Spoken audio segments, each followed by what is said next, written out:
access the most updated program. As I'm sure you know, we have lots of changes that happen in between. So to ensure that you know where to go and which sessions are happening, please access the QR code. If you can't, you can find any young person.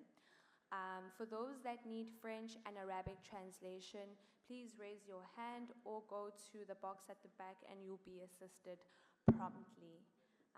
Any health concerns or medical issues, we do have a medic on the side. I would like to take this opportunity to welcome Catherine Marshall, who will give us a summary of yesterday. Thank you.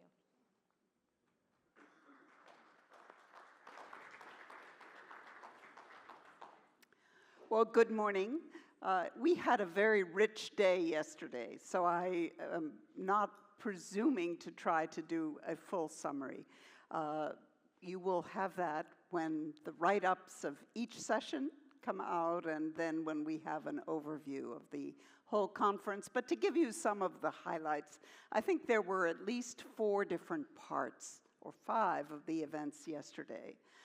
We started with, frankly, a catch-up, where we were trying to put what we're trying to do here in the broader context of the G20 process and, more broadly still, the global governance process overall. It started with hearing from Rodrigo Alves about the Brazilian presidency of the G20 and the way that it linked into what's happening here in South Africa this year, and our mystery looking to the United States in 2026. We also tried to situate the interfaith work that we're doing here in the context of particularly South Africa, where interfaith and faith have played critical roles in the life of South Africa. And I'm happy to say we'll hear more about that from Jerry Pillay, who will be giving us his sense of the lived history of interfaith, and we heard from Rainier. We also had important messages from global faith leaders, from Patriarch Bartolomeo, from Ella Gandhi, who is, I think, a pillar of interfaith globally, obviously the granddaughter of Mahatma Gandhi, but also a key figure on many issues in South Africa, including issues like gender-based violence. And finally, we heard from Sulak Sivaraksa, who's a very challenging, demanding Buddhist leader from Thailand, who has been very much part of the interfaith dialogue over the years. And I gave you a very brief sort of effort to answer the questions, why the G20? Why G20 interfaith? Why South Africa? And how does what we do try to fit into the broader context? We then moved on to a fascinating panel on one of our leading issues. As you know, you can see here on the signs and the banners all over, the major issues that we're focusing on this year in the G20 interfaith. But this one is social cohesion and the role of education. And we had a very challenging, I think, an informative set of panels and discussions on that issue. One thing that stuck out for me was the common theme that education is not just about skills and getting jobs. Education is about citizenship and about values, but some of the challenges of teaching values. How do you teach values? And I think the most important theme from that was that you teach values by the way you live and by what you do. We then went on to a service project after the 6 breakout sessions, which we will capture in time. But we went on to a theme of this conference, as I think some of you have heard me cite NATO as a comment of young people in, I think it was from India, but NATO, very sadly, stands for no action, talk only. And our theme here is engagement and action. And it was symbolized by a remarkable afternoon service project where the whole group donned their headgear and worked together to fill boxes for nursery school children. That, I think, was the symbol of what we're trying to do. And the event ended with a remarkable cultural evening, where I think dance was perhaps the major theme. And we have videos that have been captured of many people, which we will be hearing over the years as people look to it. I wanted to comment on one issue that's come up. And it is a classic, I'm afraid, particularly in interfaith, but frankly in all, which is where are the women and where are the youth, particularly when you have what we call manels, which are male-only panels. And I'm afraid we've had a couple despite earnest efforts. But I do want to emphasize to you that we have here some of the true leaders and pioneers, women and youth. I want to emphasize my friends and people I admire deeply, Musimbi Kanyoro, Amanda, and Husna, Maria Lucia, and countless other people who have, Bonnie, who have broken barriers over many decades, I'm afraid, and who are leaders for Africa and for the world. And so their voices, I think we will hear again and again. And we'll hear the youth voices. We hear them. There will summarize the ACWE meeting, which took place immediately before this one.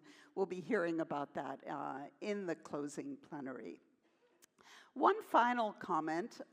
You received in your packets 2 booklets that my team from the World Faiths Development Dialogue put together.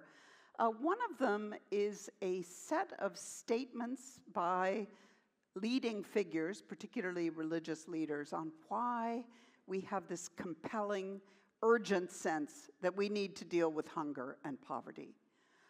And what we get from that is first the power of the moral voice that comes in different languages, in different forms, different images, but the common theme that the religious communities have a shared, deep commitment to the issues of the vulnerable, but particularly the graphic issue of hunger and poverty.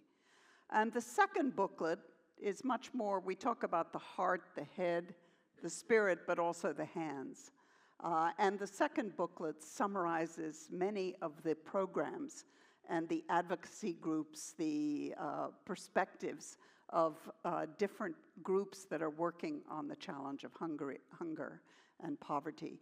And we know that this is not inclusive, but it is trying to demonstrate clearly to the G20 leaders and to other leaders, to the Global Alliance Against Hunger, why we are so convinced that the religious voice and the religious experience, the religious example, and the religious leadership are such a vital part of this global effort to end hunger in our times. So one quick last comment, believe it or not, we're coming towards the end of this event. And we will tomorrow have several events that wind up. Obviously, we have today first. But just a reminder that tomorrow morning, because there are airplanes and people will have to be leaving, we're going to be starting pretty early. So that's an early warning. You'll hear that again, that on the program it's 8:30 tomorrow morning. So get some sleep tonight. And meanwhile, thank you all, and on to today.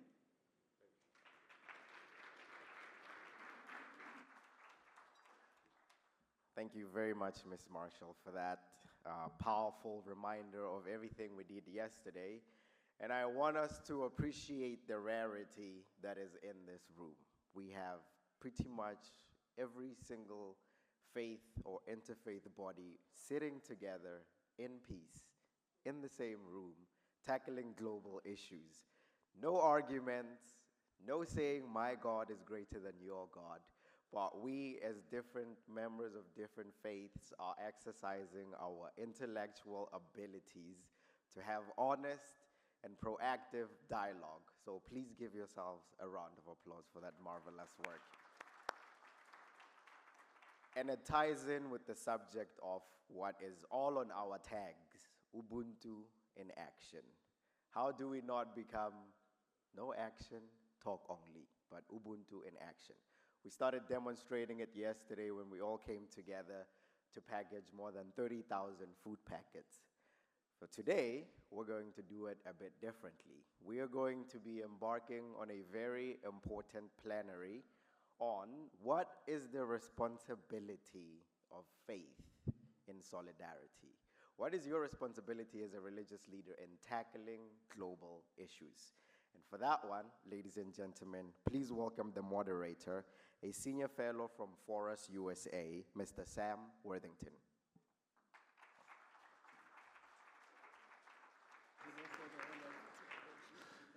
So good morning. I don't see any of that paint from last night that people got on their faces, so you've recovered and all become professionals again, which is good. So with that, all protocols observed to get that. Have a panel, but before we move to the panel, we have a special keynote speaker, Professor Jerry Pillay, who comes as the Secretary General of the World Council of Churches. So Dr. Pillay, if you could go up and we'll listen to your comments, and then I'll invite the rest of the panelists to come up here. We're going to make this panel as much of a conversation as possible, and part of a conversation, by definition, means including all of you. So think of what you might say during your comments. So welcome to Dr. Pillay. Thank you.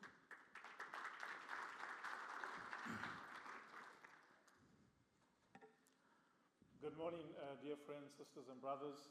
It's a joy and a privilege to be with you today.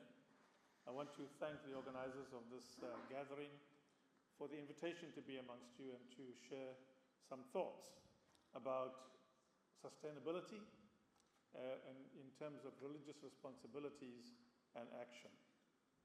Now, as you all probably know, sustainability is one of the biggest buzzwords of our generation. And indeed, we are here today to reflect on this prominent concept. As a starting point, let us explore the etymology of the term itself. Sustainability is derived from the Latin word sustenere, to hold, which in turn is rooted in tenere, which means to keep, to comprehend, to represent, to carry, and to support. The term carries material, political, ecological, emotional, and spiritual connotations. The term was not much in use until it was retrieved in the 1970s by the influential environmental primer Limits to Growth, where it was used to refer to the means of being resourceful in such a way that things may be sustained or continued in the future by generations to come. As the Wits notes, sustainability is the science to make the earth endure. In the late 1980s, sustainability was picked up by the United Nations in the document.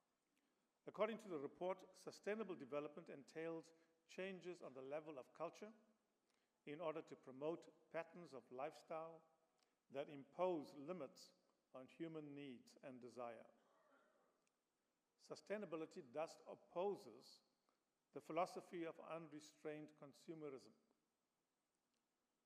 Secondly, sustainable development will be impossible unless a new economic approach will be worked out and accommodated across the globe. The concept has been promoted worldwide, more recently in the UN's Sustainable Development Goals, addressing global ecological, economic, and social changes. Significantly, churches had been discussing sustainability more than a decade before it was highlighted in the Brundtland report. A pivotal World Council of Churches Church and Society Conference on Science and Technology for Human Development which gathered theologians, scientists, and economists from all over the world in Romania in 1974, helped to catapult the term sustainability into international prominence. The idea that the world's future requires a vision of development that can be sustained in the long run, both environmentally and economically, was proposed. The meeting declared, the goal must be a robust, sustainable society where each individual can feel secure that his or her quality of life will be maintained or improved. We can already delineate some necessary characteristics of this enduring society. Finally, a sustainable society requires a level of human activity which is not adversely influenced by the never-ending, large and frequent natural variations in global climate. Since then, the WCC began to grapple with the concept of sustainability and climate change, calling for just, participatory, and sustainable communities. Let's reflect a little on the current context. Scientific reports authored by the Intergovernmental Panel on Climate Change, the Intergovernmental Science Policy Platform on Biodiversity and Ecosystems Services, and the Dasgupta Review have issued stark warnings, telling us that human activity is driving irreversible ecological damage and critical tipping points, such as a permafrost thaw, forest dieback, and disrupted ocean currents, are fast approaching. At current emission trajectories, the Paris Agreement thresholds of 1.5 degrees Celsius and 2 degrees Celsius will likely be breached by the 2030s and 2050s, respectively, with devastating consequences on communities. Other reports have clearly linked the worsening global climate and ecological crisis to the pursuit of affluence, to the unrestricted consumption of wealthy segments of society and wealthy nations, and to continuous growth in human economic activity as measured by GDP. Indeed, according to Oxfam and the Stockholm Environment Institute in 2020, the world's wealthiest 10% were responsible for around half of global emissions in 2015, while the world's poorest 50% were responsible for just 7% and feel the brunt of climate impacts. The rich drive climate change through their fossil fuel investments, carbon-intensive lifestyles, and by setting the tone on consumption, which everybody aspires to. In consumption, wealth, profits, and growth spells nothing less than disaster for our ecosystems and ultimately for us human beings who are dependent on it. In other words, our prevailing financial and economic thinking and systems are unsustainable and are at the root of the climate and ecological crisis that threaten life on Earth.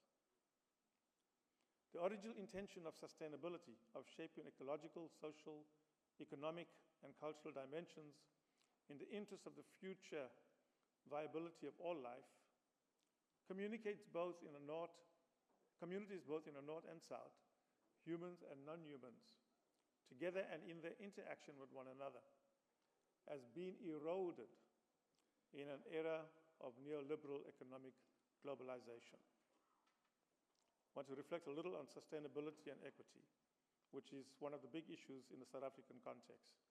We cannot really talk about sustainability without dealing with issues of inequalities. In today's discourse, we need to ask the question, sustainability of what and for whom? There has always been a tension between sustainability and equity, reflected also in the ecumenical discourse over decades. In the long run, this is a false tension. Sustainability and equity are two sides of the same coin. Sustainability can be achieved by addressing income, wealth, health, education, gender and racial disparities, together with the need for global action on energy production and ecosystem protection. Sustainability cannot be achieved without equity, and equity without sustainability, especially if we are talking about the intergenerational equity. The concept of a just transition understands this. The transition to a fossil fuel-free future must be just. This means the cost of the transition must not fall on those who are already vulnerable to begin with, nor come at the expense of the livelihoods of the global poor. A key lesson from the COVID-19 pandemic is that the notion of sustainability includes the question of health. There is a relationship between health and sustainability, human health and sustenance, both now and in the future, are utterly dependent on the health of our planet. To increase the chances of a transition to sustainability, it is necessary to enrich the understanding of well-being on the basis of a relational paradigm in which the dependency of human well-being on the health of the ecosystem is internalized. I reflect a little now on sustainability and spirituality, which is the main purpose of our gathering. Spirituality has a vital role to play in deepening sustainability. We need a spirituality founded on a profound understanding of our intrinsic interconnectedness in God's household of life that motivates us to serve the common good, and a spirit of solidarity that empowers us to a radical sharing with anyone who may have need.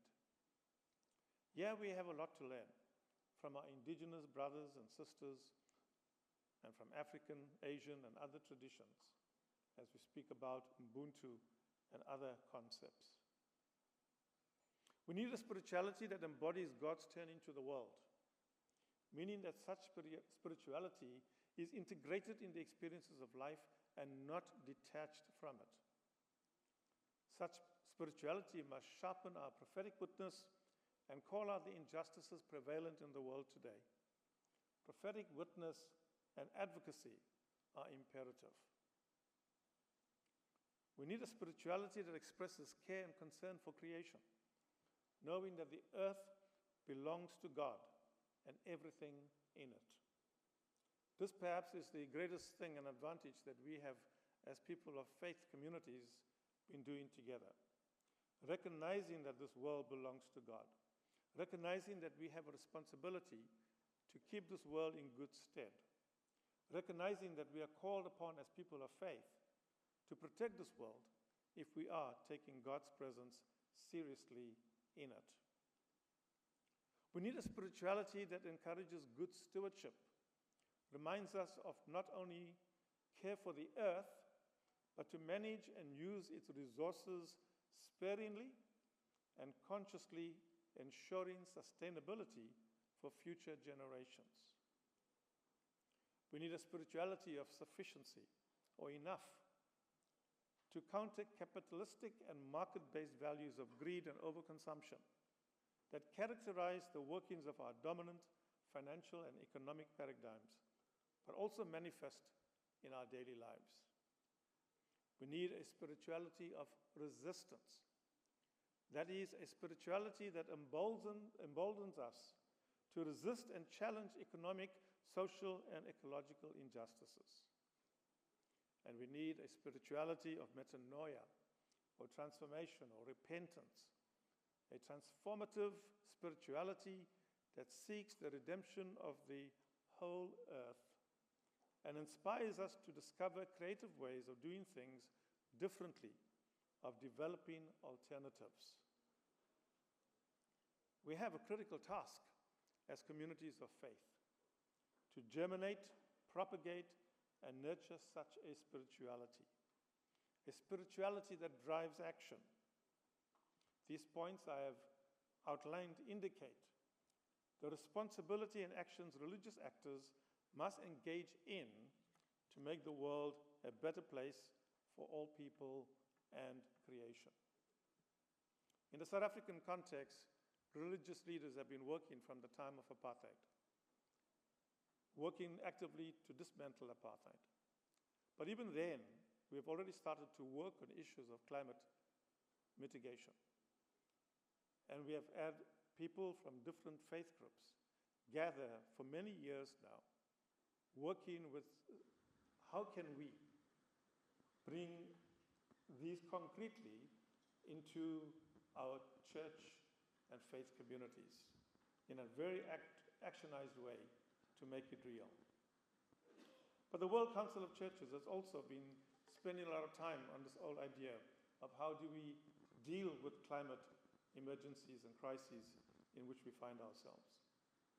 In 2022, the WCC Assembly identified climate justice as one of its main priorities. In 2023, we established a commission on climate justice and action. The WCC Executive Committee, meeting in Cyprus in November 2024, urged churches to work towards visible unity in tackling the global environmental crisis, mobilizing and amplifying actions at different levels, and participating in shaping, launching, and giving life to an ecumenical decade of climate justice action. And this past June in 2025, the WCC Central Committee launched the Ecumenical Decade of Climate Justice Action, a systematic, coordinated, comprehensive, and intensified intervention response to the climate emergency, integrating people from different fields, interdisciplinary levels, faith, science, to reflect on how we can speak into the context of addressing the climate crisis. This particular commission embodies our shared commitment to vision where faith communities show the way in dismantling systems of ecological sin, churches transform into sanctuaries of sustainability and centers of resilience, and theologies, policies, and economies reflect the sacredness of all life. The decade moves beyond words to practical actions on the ground, in communities, with lasting impact. This means transitioning churches to renewable energy, eco-building practices, green budgeting, divestment from fossil fuels, and reinvestment into regenerative economies, supporting local adaptation projects such as food sovereignty and agroecology, and strengthening congregations' capacities in disaster preparedness, eco-diaconia, and advocacy skills. The decade is a collective witness to the gospel's call to challenge injustice, especially where climate impacts intersect with poverty, colonial legacies, wars, racism, and inequality. It is about advocacy for structural change, raising prophetic voices in public spheres, holding governments and corporations accountable and demanding reparations, and challenging greenwashing and false solutions like carbon offsets and geoengineering. Some concluding remarks. Our approach to building sustainability should not just be local, but global. We can only achieve sustainability together and across North and South and other divides. This means that we cannot merely focus on building green churches and achieving energy efficiency in our places of worship and other buildings, installing solar panels or divesting from fossil fuels when it comes to our pension funds. These are important steps, no doubt, but are certainly not sufficient. We also have to advocate for our sisters and brothers in the Pacific, for instance, and for places in Africa and in other parts of the world where natural disasters are encountered. We need to call upon wealthier nations, mainly responsible for the climate crisis, to provide timely and sufficient climate finance to enable low-income and climate-vulnerable nations to adapt and build resilience to climate change and to compensate for irreversible loss and damage. We need to demand for the cancellation of external debts of these countries and for wealth taxes and for progressive taxes on carbon as called for in the 10 Debt into Hope and Zacchaeus tax campaigns. Achieving sustainability entails nothing less than transforming prevailing economic and financial ideologies and structures. We need to challenge the notion that more is better, the belief that economic growth is always good or is the foremost solution to poverty and environmental problems. We need to come up with financial and economic policies that will shape the way we produce, consume, and invest and help build an ecologically regenerative economy. We must reclaim and renew the meaning of sustainability through the lens of our faith. Our faiths behoove us to build just and compassionate relationships and to share God's promise of fullness of life for all, especially the marginalized in our communities and including future generations. In summary, religious people and religious actors must engage responsible action. 1, to care for God's world and creation. 2, create awareness of the actions that endanger and threaten God's earth. 3, challenge powers, authorities, governments, and systems that does not promote and protect sustainability and growth of all people, especially the poor and the marginalized. And 4, contribute to the construction, conservation, and transformation of society and world, because God calls us to do. People of faith, let us stand up and be counted. Thank you.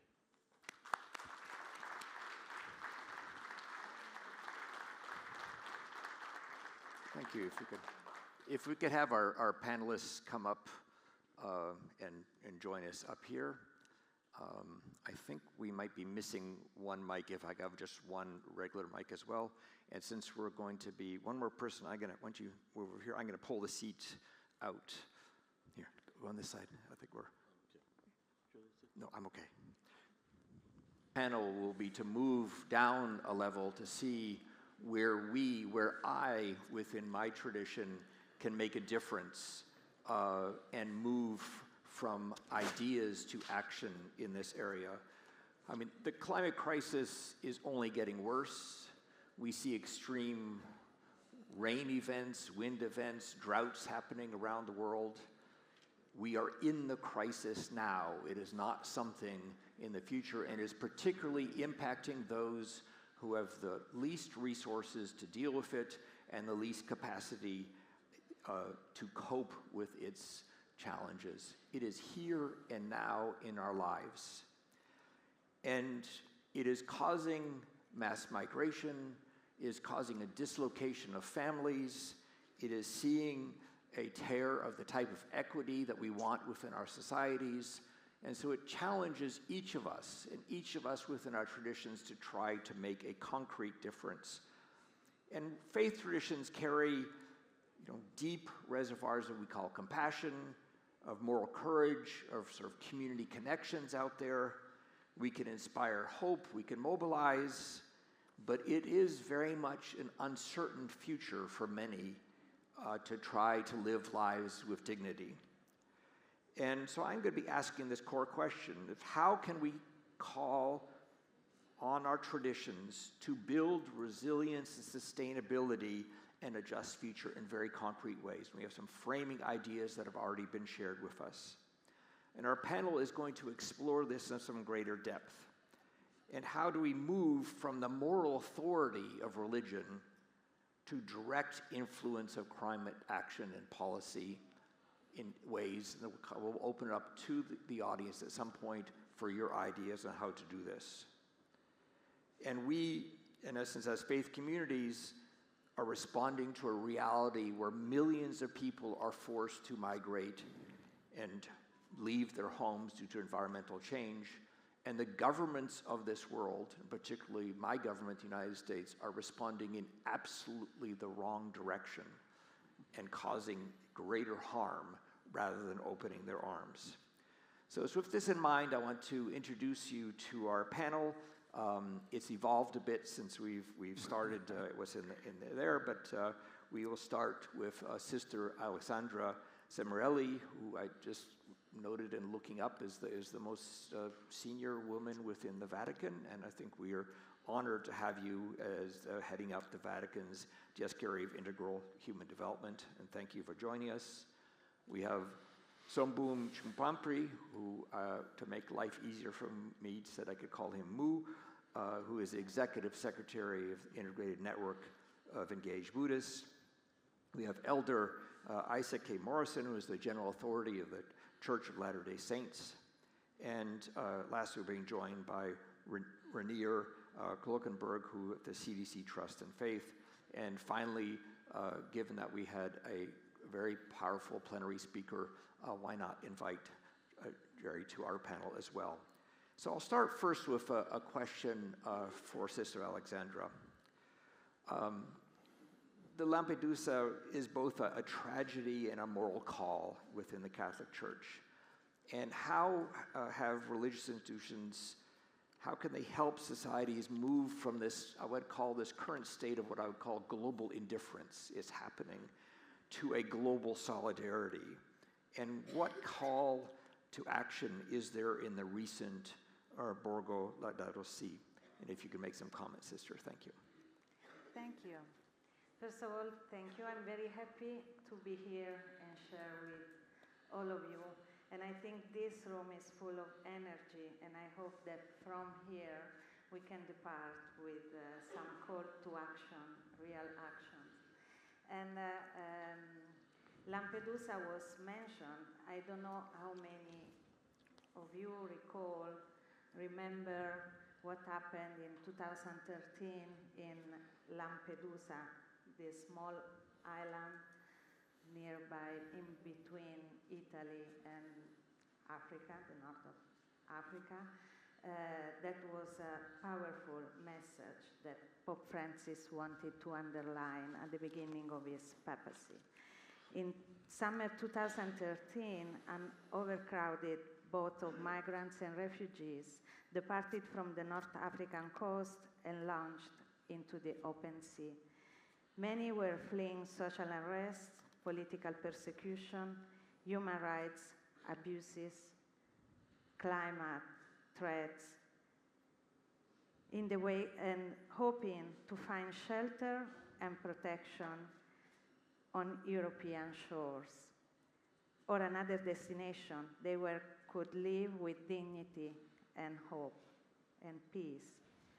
So their vessel capsized en route, however, and most of those seeking refuge drowned in the middle of the Mediterranean. 8 of them survived by shipwreck, by clinging to fishing nets of a nearby boat. They pleaded desperately with those on board to save them. But when the fishermen saw the migrants holding on their lines, they cut them loose to die in the ocean depths. One of those heard about this story was the newly elected Pope Francis. And he said that was for him like a painful thorn in my heart, he said. And so, in responses, he wanted to extend a gesture of closeness with people like these migrants who are severed from human community, and to challenge the conscience of the world, lest this tragedy be repeated. And so in July 13, on 2013, he made its first pastoral visit outside the Vatican and this small and isolated island of Lampedusa. So why I quoted this example? One, we have to acknowledge that since there we had many, many, many Lampedusa, not only in Europe, but everywhere around the world. Secondly, because the response of Pope Francis was not an intellectual saying or calling someone else to action. He said, I go, and I will do this gesture just to, it was his first trip outside the Vatican, so the entire world was looking at him, and he said, okay, that is what I want, that we don't live, we don't watch these things with indifference. And he made this first powerful speech about the globalization of indifference. And now this is becoming more and more usual, and indifference is something that is killing many, many more migrants. And when I think of this, I believe that we are not bad people. Indifference is not something that comes out from bad hearts, but is maybe the response of a fear, or it's when we see something like this, it's like a painful thorn in our heart, and we can't cope with this pain. So the answer is indifference. And so, but here we are talking about responsibilities and action. So what to do in front of this tragedy? We know that we have to recognize the causes. We know that everything is interconnected, and Pope Francis was very clear in Laudato Si encyclical about that, and that if we don't address the multiple causes, but the open lecture was very clear about this, if we don't do that, we can't address these issues. But we also know that migration will be growing, and we won't stop that. And so we have to be prepared, and we have to face something which is not a problem, but can be a resource. And so I was saying, we have to address causes, we have to be prepared to welcome and to see who is seen, is not seen, because many times migration is invisible. So people that are nobody to become somebody, because no one is nobody in the eyes of God. And as faith, this is our profound responsibility, to share stories, to make people aware. What we are doing as dicastery, our dicastery is the dicastery for promoting integral human development, is to put together all the bishops, all the local communities who are along a migration route. Because sometimes, for example, some bishops from the US, they are not aware where the journey begins, what these people face along the route, and why and how they end up in some place. So we organize meetings along the route, and bishops from the departure countries, they don't know where these people are going. And we see as dicastery, from our perspectives, when we ask how many churches these people should encounter along the route, the answer should be one. One only church which is able to accompany them, to protect them, to welcome them, and to secure and provide opportunities. But in order to give a concrete example. I know I'm running out of time. Okay. Maybe I will be shorter in the second round. Pope Francis had another powerful idea, I think. You know that since he started his pontificate, he never made use of the land in Castel Gandolfo, the summer residence of the popes. And he said, I want this place, which was closed, was something just for the Pope, 55 hectares, almost 60 hectares of land. He said, I want this space to be available for everyone and to be a sign and a model of integral ecology. And so he entrusted us, Cardinal Fabio Baggio, other people, I'm part of the board, to develop a project in order to make this dream true. Unfortunately, the inauguration of this place was supposed to be in March, last March, but as you know, Pope Francis died in February without seeing that place completed, but we are making sure that we are taking responsibility for making his dream true. And so what happened in this place is a center for higher education, because if we don't start by training and education, we won't change things in the medium and long term. Education for everybody, since 3-year-old kids. Yesterday we learned that maybe we should start before 3 years old, to the elderly, school, teenagers, university students, but also CEO executives, because as we know, and as we heard before,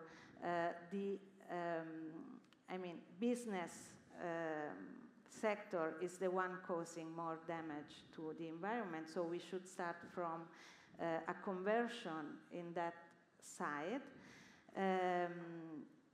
education and sustainable economy, circular economy and sustainable agriculture. So this land is made by beautiful Roman ruins, World Heritage gardens, but also land for agriculture and farming.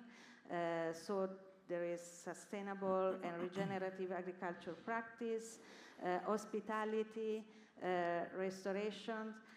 So a person can go there for one day, experiencing something of integral ecology, but also staying there for a week and having training and so on.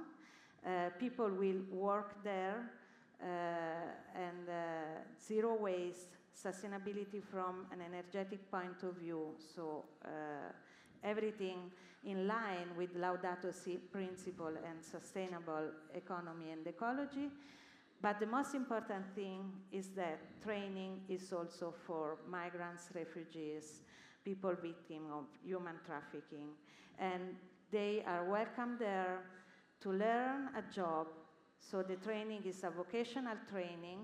And we have partners who are coming there for running their business to be part of this training and to employ people coming from this training. We already did 3 rounds of vocational courses, and this is in a small scale a model of how we can live in the light of integral ecology. We want this place to be self-sustainable also from an economic point of view. We won't rely in donations, otherwise this means that it's not possible to live like that. And this is an answer for saying if something here can be done, maybe we can replicate this. But the truth is that we are learning from Africa in building this place, because there are many communities in Africa that have started years ago, and especially we have a model in Uganda, the Bethany Land Institute is 10 years that they are doing this kind of job and building a place such as the one in Castel Gandolfo. And so we are very grateful to whom started before, and we hope that this can be a place for inspiration and for saying we can do something. And imagine Pope Leo, who is endorsing the project. And he is going to Castel Gandolfo, but is keeping a small portion of this place for himself. And while he is there, he allows people to continue to run this place.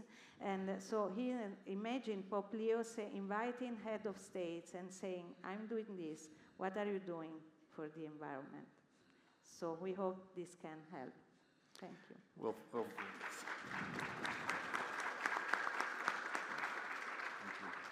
thank you for both talking about how the Catholic Church is modeling the accompanying of displaced individuals with bishops meeting them along the way, the one church all the way, and down to a piece of land and how to properly engage that land. And to me, it translates to these concrete, sometimes small, but also very concrete actions. And I'm going to turn to Mu to give us some examples from out of a Buddhist tradition, of Buddhist communities that are modeling local forms of climate resilience and supporting displaced persons along the way. If you could give some concrete examples from your experience. Over to you. Okay. Good morning, everyone. I'm using the word everyone, not brother and sister, because it's in between. There are so many. And this year, January, Thailand, we are practicing equal marriage law, which is, we have changed the word, a man and a woman married, to the words, a person married to another person. That is open up more inclusive society in Thailand. And 90% of the parliamentary member voting favor to this law, which is Thailand is one of those. Now we are more open to the equality and that in practice, which is this kind of work, it's about 30 years of work that the civil society and different groups, LGBT and so on, is working on, which is I would count this as part of the sustainability in the society, for the society as well. And before I get into the example, I just want to get into the term Ubuntu, which is, as I understood, is meaning a person is a person through other person, which is the same as in Buddhist concept. We also have the word, the term Paticca Samuttabhata, which is meaning interdependence.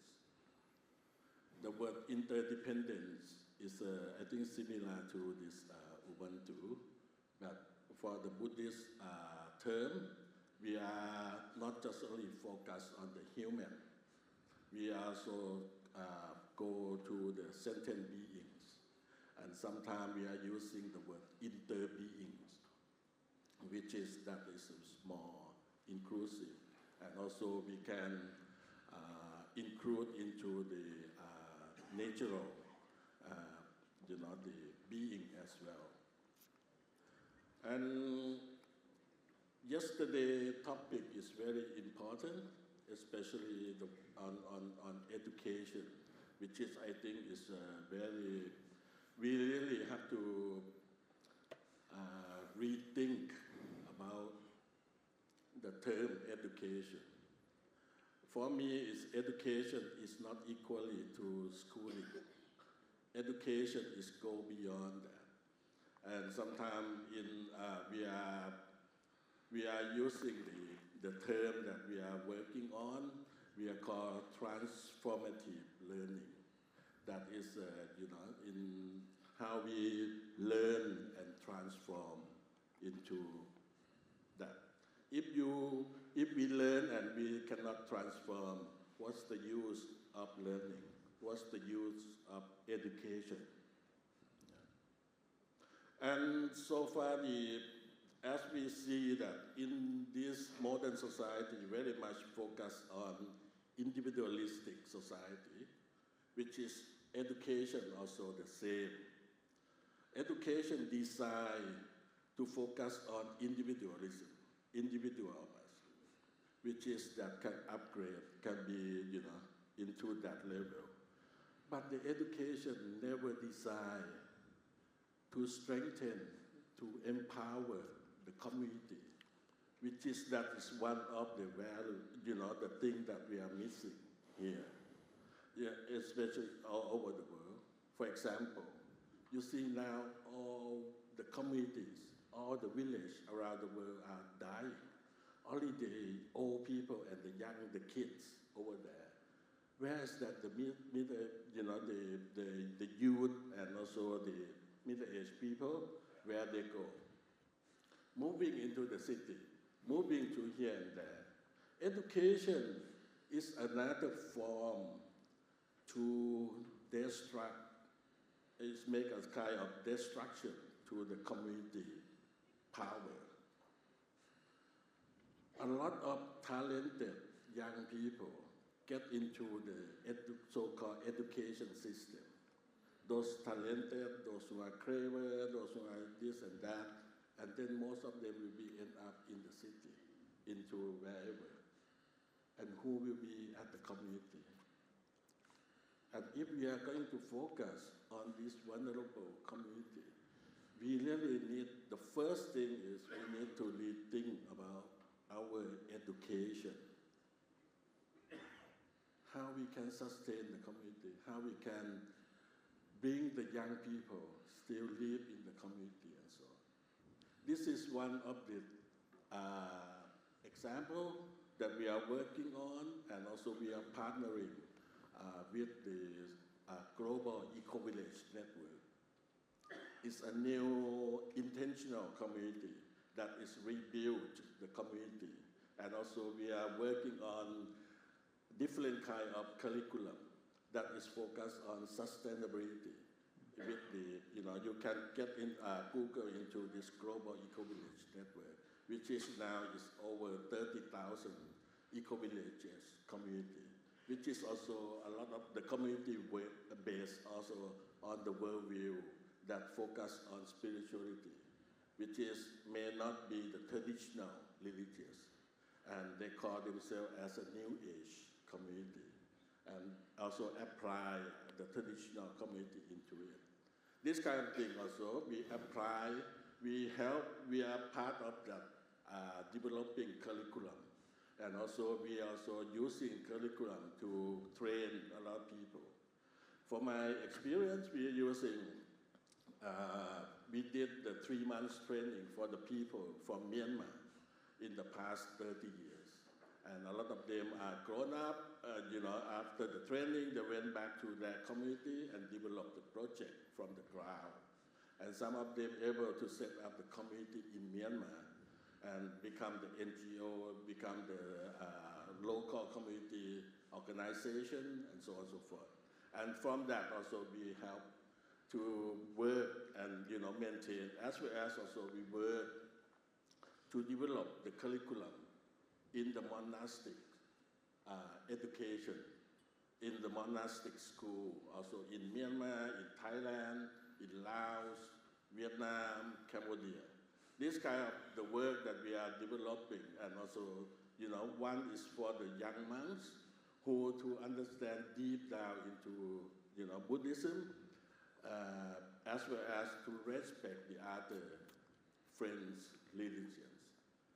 Another one is to understand what's going on in the world. How we can understand about what really means globalization, what really means democracy, how we can develop that from the ground up. This kind of thing also we are working on, in the past 30 years, and also is right now, as you know, like the country like Myanmar with the military coup d'etat. A lot of them are in Thailand. It's about 6 million people from Myanmar in Thailand at the moment. And also we are work, closely with Arigato International to develop the child protection for the young kids from Myanmar that they are come into Thailand. It's 400,000 of the young people in Thailand. And some of them have to enter into the Buddhist community, into the Buddhist temple, ordained as a novice. And we developed this working with UNICEF, Arigato, and others, that is to protect their rights, and also is linking the Supreme Sangha Council in Thailand and also the Ministry of Social Development, that to work together to protect the rights of the child and the quality of education, that they can understand, not just only with the focus on individual, also is focused on the community and also the society. This is one example. Later on, I can share more. Thank you. Thank you. No, thank you for sharing the power and reminding us that ultimately all this change is at a community level, and the ability of a people to knit themselves together in a community or village and through their education. I'll turn to you, Isaac, from the perspective of the Church of Latter-day Saints, which has an enormous global response to emergencies and so forth when disasters strike. But what have you learned in terms of a sort of mobilizing faith and faith resources to support communities facing natural disasters or climate displacement from your perspective? Well, thank you. That is a very good question. Thank you very much. I think, just like we heard from the keynote speaker, that climate change is not a political or a scientific issue. I believe strongly that it is a moral and a spiritual issue. And just like you said, we have been engaged in a lot of response to such disasters. I just want to mention that from the scriptures, we learn from the Savior, Jesus Christ, that all things come to us from the Lord. And the earth is made for our benefit and for the use of man, both to please the eye and to gladden the heart. I just love this quote so much. So it's really kind of excites me about what we are talking about here. We know that many faith leaders and communities are helping in this action, and we thank you for the effort that you are making. I just want to mention two or three things that we have learned as we respond to disaster. One is this, that it is absolutely important that we build strong relationship of trust with faith leaders and communities even before disasters strike. It is absolutely essential. We know for sure that disaster recovery starts way before the disaster really happens. This is very fundamental because the faith communities and leaders becomes the organizational or primary structure within which we can operate and help people who are in need. I have also come to realize that many of the faith communities know their members. They know their needs, they know where they live, they know the family size, they know the special circumstances of those families. And so they can respond very well. However, the challenge is this. Many of these capable leaders do not know themselves. And so it is absolutely essential that we get to build strong relationship of trust, that whenever we are responding, we use the communities and the faith leaders as the primary structure to respond. Again, I have also come to realize, or we have come to realize that we need to encourage a culture of preparedness for emergencies. Many of our families, I mean, I'm from Africa, we know that things here are a little bit challenging, but it is always important that we teach families that they should set aside small amount of things that will become handy for them when there is a disaster. One, for example, coming from my village, if you are cooking a cup of rice, you can just take a couple of tablespoons aside in a bottle that you will do consistently that will become a buffer for you in times of need. It is important that you get, let's say, a jug of water set aside that would be a source of a lifesaver for you. And anything that you really like to eat, beans and even medication, very, small amount of, for emergency, it is really, really critical. We see that in a large-scale disaster response, it takes a while before those items come. And so if you have some of these things put down as an emergency preparedness for your family, they become very important for you to use. Now, sometimes when disaster happens, we know that it is the poor that feel the effect of the disaster first. But eventually, it gets to everyone. Everyone in the society becomes part of it.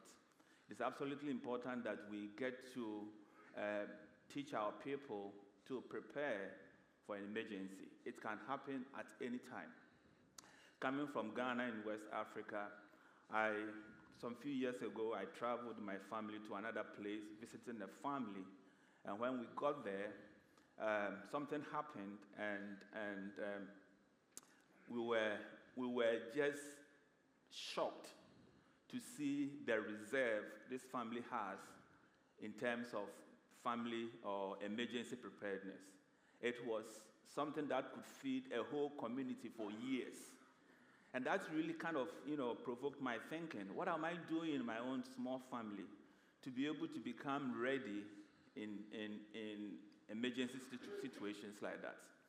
Finally, the last thing that I would like to mention is that sometimes those who are affected in disaster, we tend to neglect them in the process of helping in a disaster response. It is very essential that those affected become part of the healing of the whole community. The natural instinct is that, this person went through so much, so let us, shelter him. Let's save him. Let's protect him.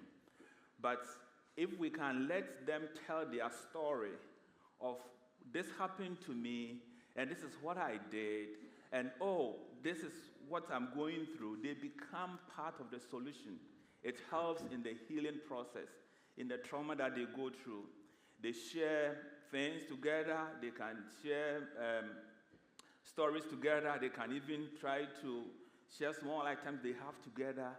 It provides so much strong support and helps them in their recovery. Let me share with you a very quick example. I don't mean to let anyone feel any pain, but I want to know that I share in your pain. Some few years ago, my wife and I lost a baby. We lost a child in our home. And it was very difficult for us, extremely difficult for us. Do you know what happened? What helped us? Was many members from our community and many members from our faith writing to us or coming to visit us and telling us about their own story. Oh, it happened to you too? Oh, it happened to you too?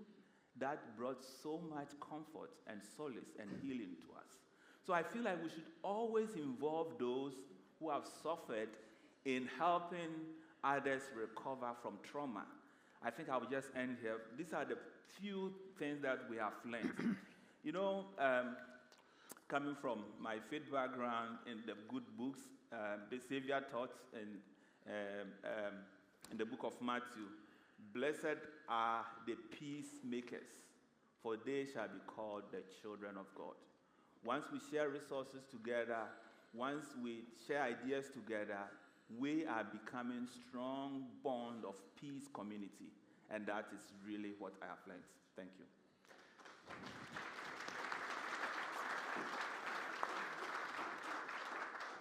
No, thank you, Isaac, for reminding us of the power of local agency and local voice and the ability to, through trauma or suffering, to share with others and to come out together. I've just finished a book. I borrowed a phrase from Desmond Tutu, Prisoner of Hope, for the title, and it comes back to this concept of how do we imagine a future that is slightly better than the one we're in, and how can we move towards that?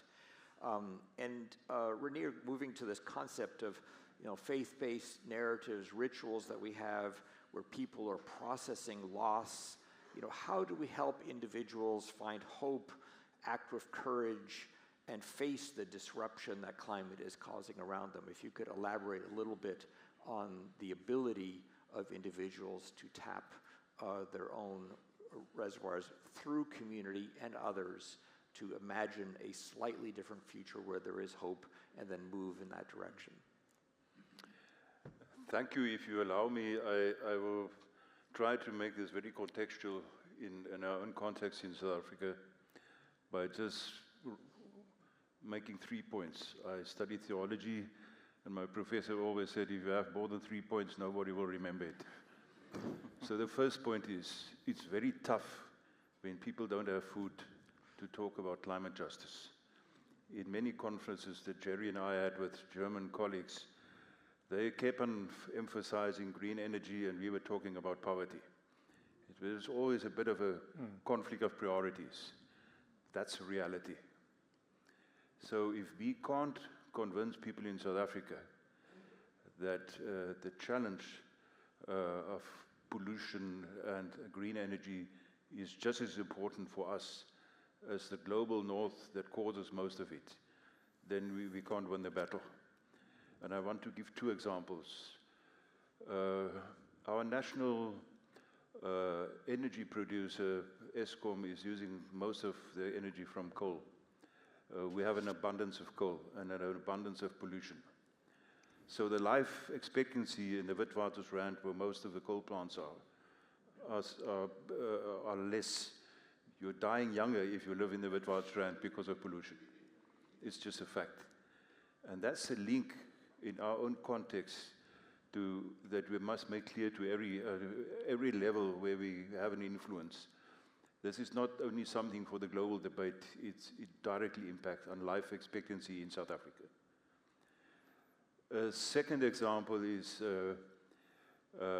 one of the companies that we work with, Kumba and Anglo American in the Northern Cape. A former CEO of that company was because of mining endeavors in South America, they captured the CEO and he couldn't catch his flight, and he was extremely angry. And he asked, who the hell are the people that are disrupting me? And they said it's a Catholic NGO, because the mines are polluting their water. And because of that, they can't produce healthy food. So he had the audacity to go and see Pope Francis. And that was the start of an international dialogue called Courageous Conversations, which is now a global dialogue between big mining companies and senior faith leaders to reflect on what is the impact of mining, not only on poor communities around them, but also in terms of the environment. And the current CEO that I work with, Ms. Mpumi Zikalala, she has transformed the company. Kumba is one of the biggest iron producers in the world, based in South Africa.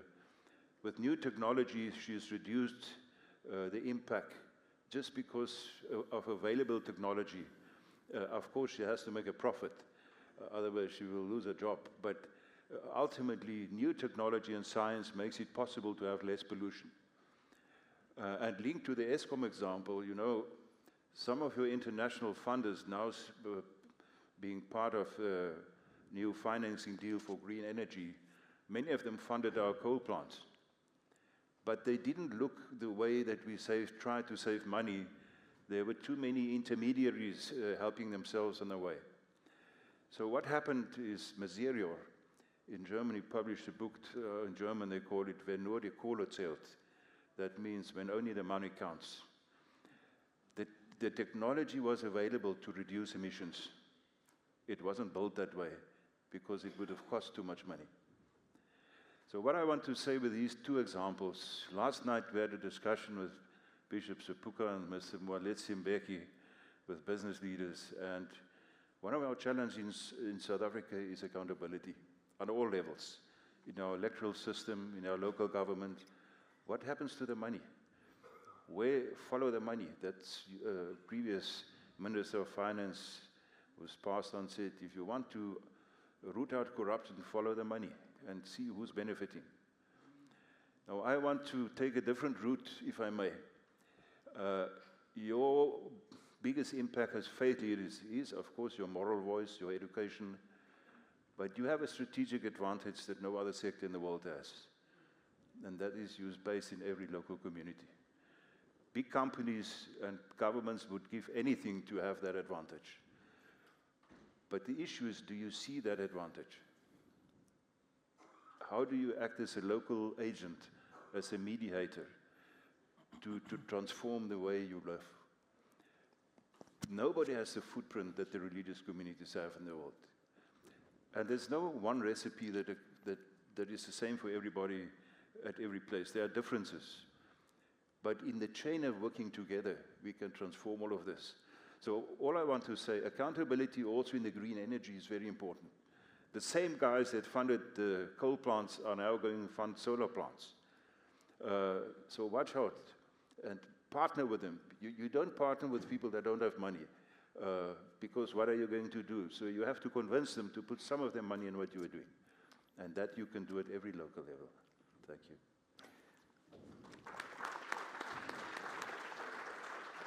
So thank you, Rainier, for reminding us of the potential power that exists in this room in terms of local community action and the ability to link that action to concrete deliverables in there.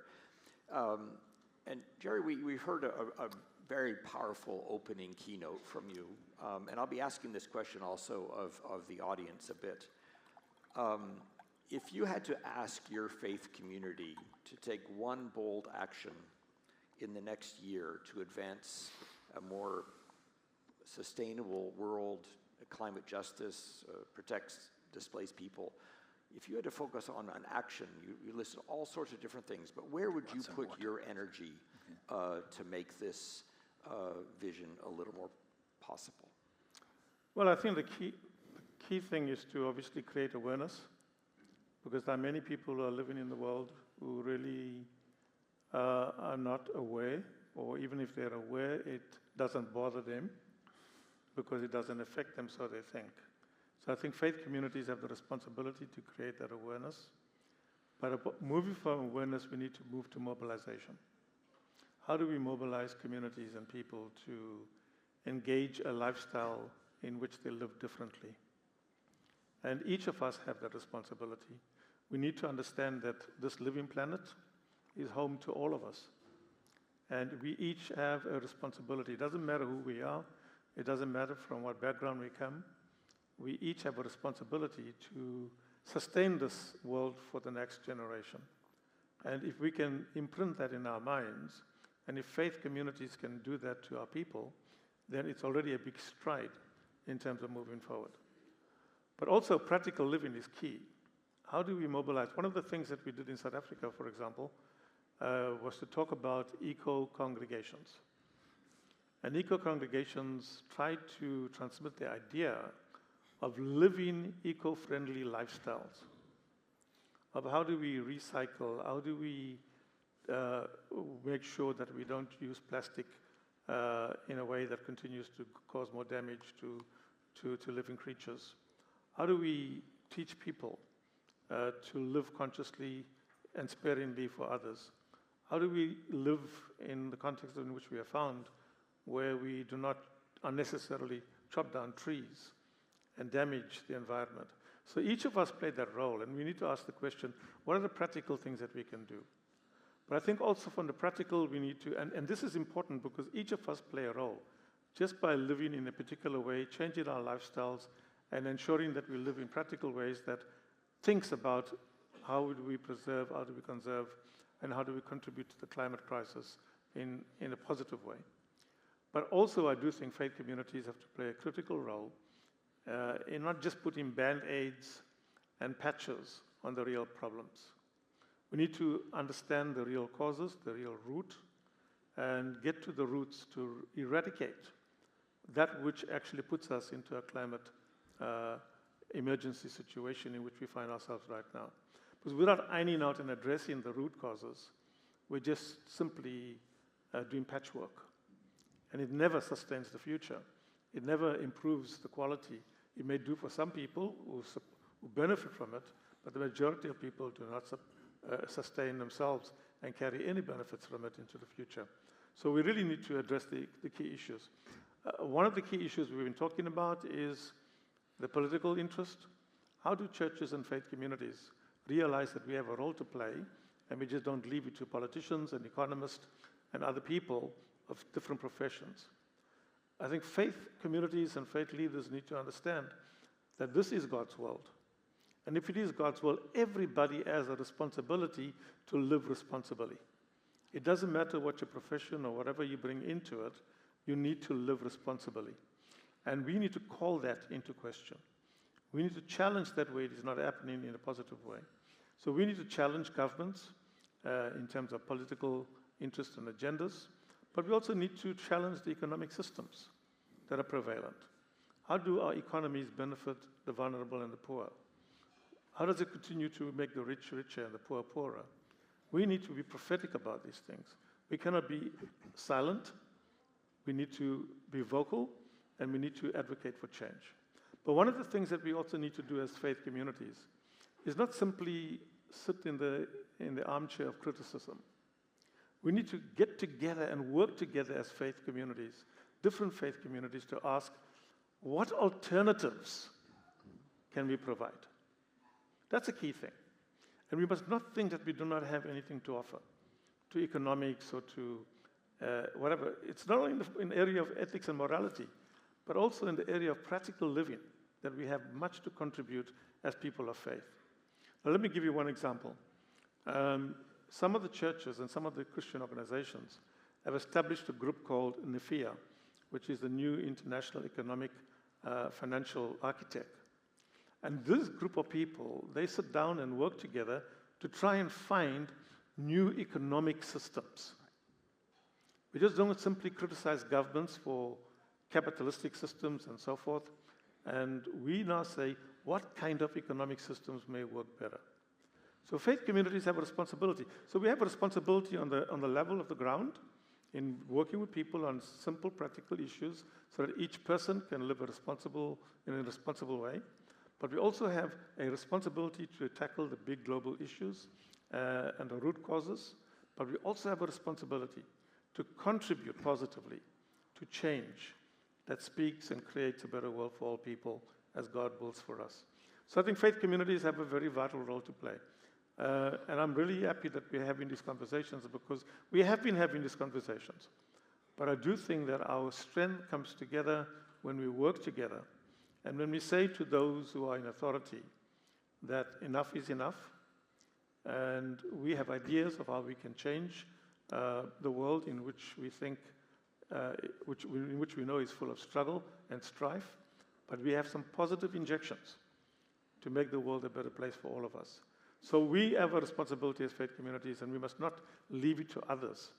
It is our responsibility. These others too, who are professionals, also belong to faith communities. A lot of them do.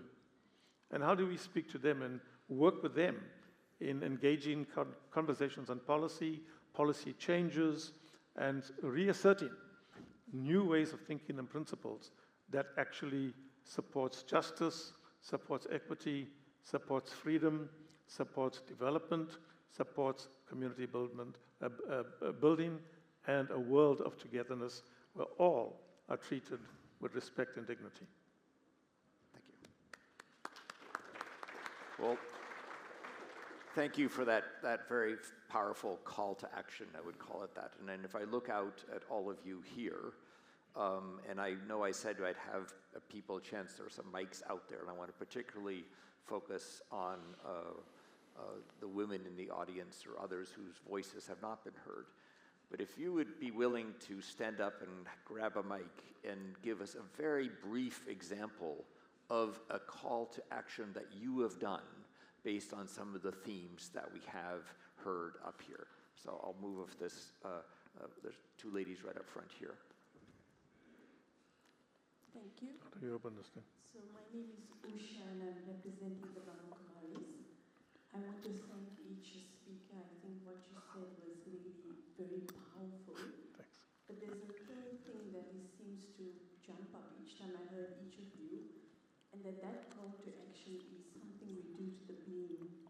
We are human and beings. What we see at the moment is in our human world, all the side effects of what has happened to the being. And somewhere along the line, the being has actually been compromised. The natural nature of the being is peace, purity, love, happiness. And we've actually, in a way, sabotaged the existence of the being by focusing on the physical. And so what our doctor was saying, that spirituality is reawakening, that I'm actually the being who is creating thoughts of peace and love and happiness. And then when I work with that pure energy, the actions I'll do will not be corrupt, will not have anything that will harm others. So every speaker actually was asking, why is this happening? And I think the focus is too much on the physical, too much on the authorities. In this room, if each one of us took a stand and became vegetarian and stopped eating meat, we would actually help sustainability. And I think these things, we're looking at policies, but actually we are the custodians of this earth. What am I doing? And this is what the organization that I belong to represents. Solar energy can easily be harvested with mirrors, allowing local community to actually build the plants itself. And there's a sample of this in the Arival village in India itself. Even with agriculture, if we created more positive thoughts when we're planting, we'll have more harvest. And those yogic farmers are also examples in different places. So I think the feeling I'm getting here is that we're asking, why has our world become the way it is? And yes, it is a moral issue, but I was thinking more it's an ignorance. We've actually forgotten that the soul is the driver of everything, and we're letting the human dominate us. Thank you. Thank you. Thank you, Sister Usha. My name is Haley Fudu, Haley Simanyane Fudu. I was really drawn to the word that my brother said, mobilized in practical ways. I think if we are going to be volunteering, and we do it with a spirit of collaboration and humility, going into spaces where we have vulnerable groups to build the capacity to find their own solutions. And my brother, my Buddhist brother, when he was sharing stories, it really invoked this very specific story that I thought I would share, because we learn through story if we look at indigenous knowledge systems. I was watching a video by the Baha'i International Community about this village. And in this village, there was no school. And so unfortunately, these children at a very young age had to be sent to boarding school, breaking their mother's hearts. If I cry, crying is a superpower, it's fine. So these women were illiterate, they didn't have the capacity in that space to have their own school. So these children had to be bussed off to boarding school. And so some volunteers with a spirit of collaboration and humility went into this village to start with children's programs, junior youth programs, study circle programs, with an interfaith approach using Baha'i materials, but in an interfaith way. And the literacy went up in that space. And it got to a point where these women, these mothers, said, we're ready to start our own community school. And they found their own solution. And they brought up their own community. And then when we were talking about building new eco-economies, and when you have the capacity of the village rise up like that, what ends up happening is you have micro-businesses that begin, and the whole community starts to lift itself up. So I'm sharing that story because if we look at ourselves as global citizens and we look at how we can support these types of initiatives that help people find their own solutions, then we have a sustainable way forward where we all prosper. And I also just wanted to acknowledge my brother from Ghana. Thank you for sharing your story. And I think we need to often move from theory into story, because that's the things we remember. And that's the things that we then create our new stories together. So I just want to thank you all for sharing your insights. I've learned a lot from all of you. And I think we can also learn a lot from this little village that moved themselves into prosperity through these methods of community building, children's programs, youth programs, study circles, and building their literacy. So thank you so much. So, all right, I'll do one more question in the back there. Or I guess one more question. No, take the mic. Yeah, go ahead. You could go ahead. It's fine. Sorry. I'm Santosh. I just want to quickly tell a simple step that we have taken in action in India. 12 years ago, we started doing this to address the issue of hunger and malnutrition. So we taught school children to save the seed and sow the seed. The simple thing, any fruit you eat, do not throw the seed. Seed has life. So we set up seed bank in schools. Now fast forward 12 years. This year, the government gave us permission in the city I live. In Delhi alone, we have now seed bank in 5,000 schools, and there are 5 million students. If everything goes well, we will have a crisis now. Because if 5 million students save an average of 200 seeds, we will have 1 billion seed. And the good thing is, people always tell that no, trees are cut, 15 billion trees are cut every year. So now we say that probably we should now have 30 billion seeds saved and planted. And 700,000 villages are there in India, and in every village now we are creating what we call nutrition forest, or food forest. And now we are now not known for hunger and malnutrition. Now people say that this is actually a simple action idea that is going to positively impact the greater problems of climate change, global warming, and several other things. So it's a simple action. We are doing it faithfully, and actually anybody can do it. And the good thing is, in the last 12 years, we have not spent any money. We only taught the children, save the seed, sow the seed in public places, create nutrition forest. No one should call anyone thief for taking a fruit and eating. But the positive impact on environment, water, soil is amazing, and we are very excited about it. Thank you. Good story. Very good. I'm extremely happy that I got a chance to share that little action that we are taking. Thank you. There's just one more gentleman here, then we'll have to close off. Go ahead, sir. I am representing IDOSA. IDOSA is Interfaith Dialogue of South Africa. And also in IDOSA, I'm representing Kamatikmata. Kamatikmata is a religion of South African natives. I wanted to ask a question, and I wish I can get an honest answer. You know, I wanted to talk about the disaster, particularly in KZN and in Eastern Cape. Recently, about the floods that happened in Eastern Cape. I am the prince of the forest, the bushman. We live in the forest. Each and every disaster, before it happens, our sages inform me, and I inform the premier either in Eastern Cape. Premier, there is a disaster that is coming. You know, the problem here, when we raise this issue, because this issue is tied with the land, so they thought that maybe we wanted to raise the Khoisan issues which has been suppressed. In Eastern Cape, I wrote an email to the Premier, Oscar Mabuyane, 2 weeks before the floods.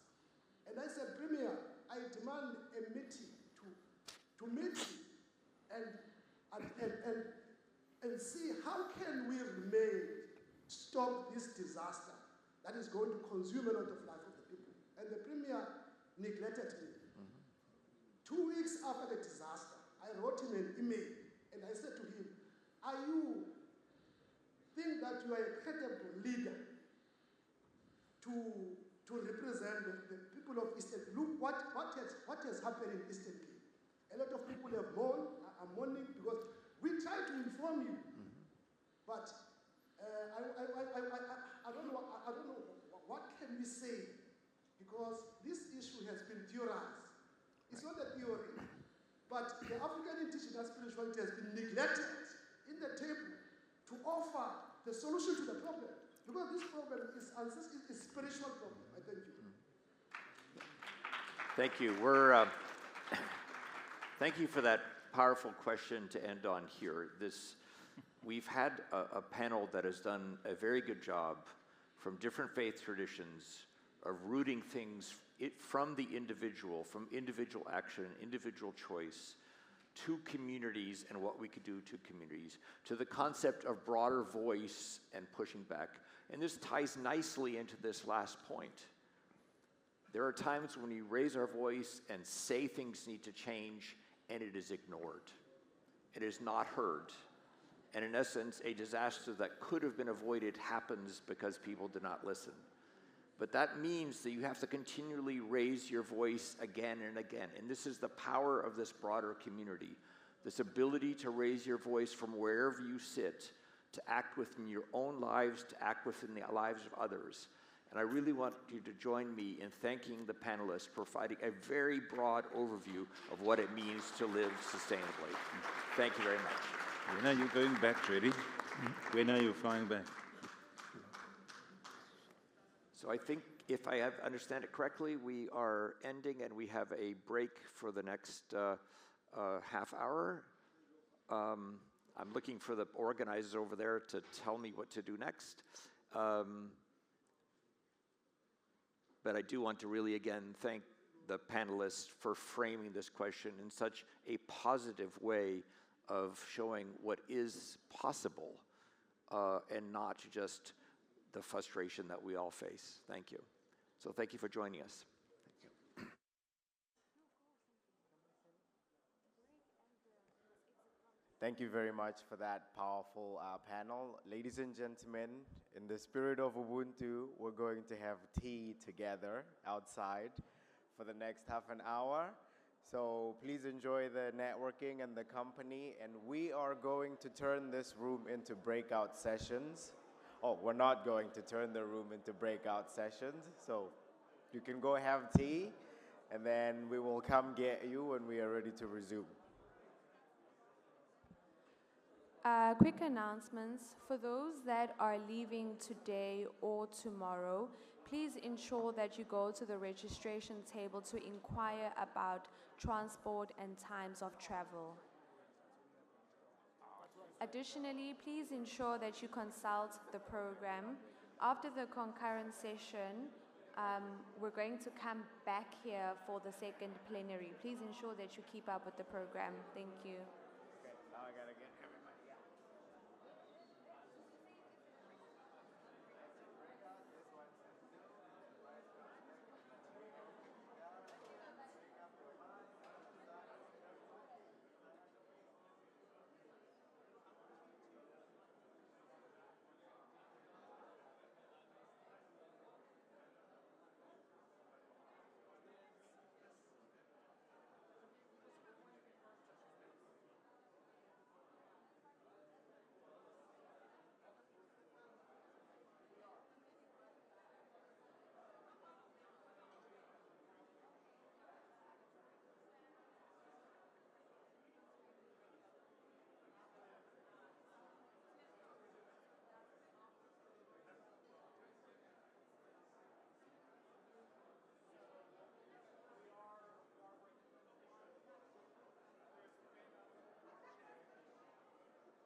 We kindly ask that you exit the ballroom as promptly as possible, as this room has to be converted into break